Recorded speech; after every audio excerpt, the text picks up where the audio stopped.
At St Charles, we have 5 very straightforward expectations from our students that we know lead to success. Firstly, we need our students in on time, and we need them here present in lessons. And you will want to come to lessons because they will be an exciting place to be. We need students to be organised, and we need students to be ambitious, hardworking, and of course, learning so that no time is wasted in the day.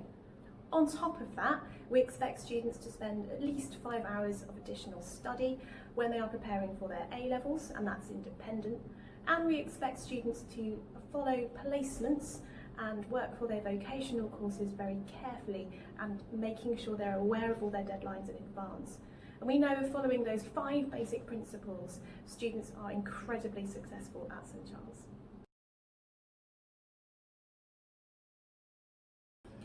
Here at St Charles, our subject leaders and our teachers have thought really carefully about curriculum design.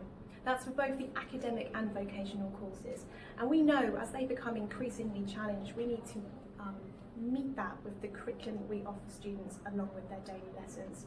With that in mind, we have planned a curriculum that really focuses on the skills that students need to master to leave St Charles with the top grades and the knowledge that underpins that. In particular, the changes to vocational courses have meant that we've had to make sure that students are really prepared to excel under timed conditions increasingly. And of course, with the changes in A-level and the increase in rigour, we've also had to meet those demands. To do that and make sure students are really well supported, students are given programmes of study. That allows them to know the amount of knowledge and the breadth and the depth and how they are assessed, so that our courses are really rigorous and students are very clear with where they are and what they have to do to get the absolute top grades that we really expect from them at St Charles.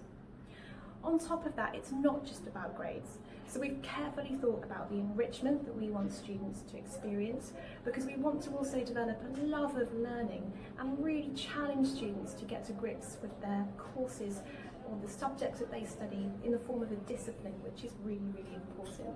And we aim and we strive to make sure our students leave St Charles feeling confident and feeling like they are experts in their field. We start off with the daily recap activity. So that is when students come in and they take a seat and they do a small piece of written work. And that could be recapping something they've done previously, last lesson, or previously on the course. And then we dive into the main part of the lesson. So we'll might have a PowerPoint, or we'll have a discussion or a debate. And we expect all the students to get involved in this.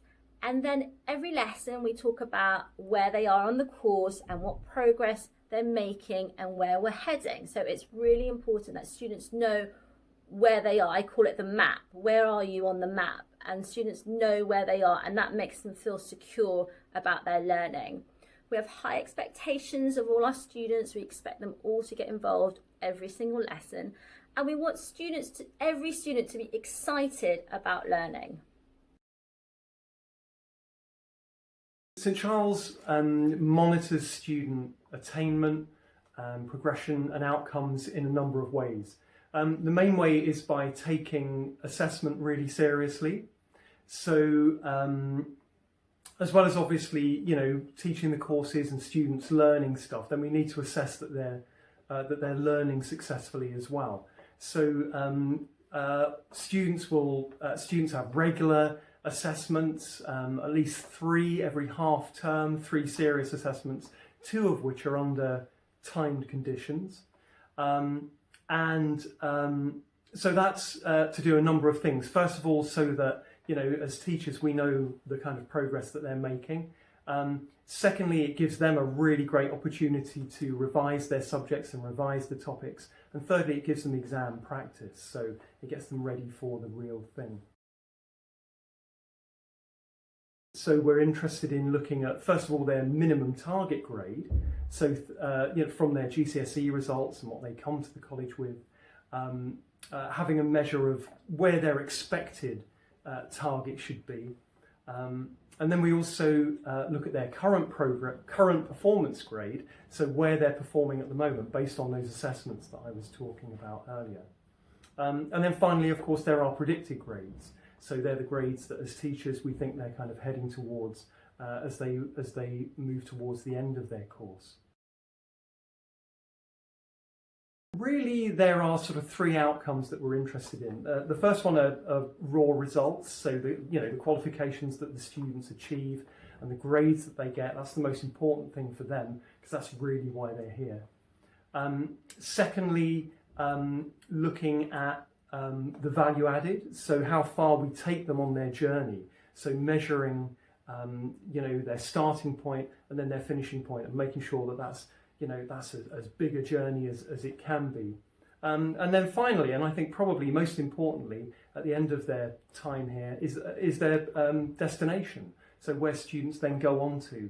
And most of our students go on to do to higher education and to degree courses and to really amazing universities, or sometimes professional training or further study. So they would be the ways that we would really measure attainment, progress and outcome.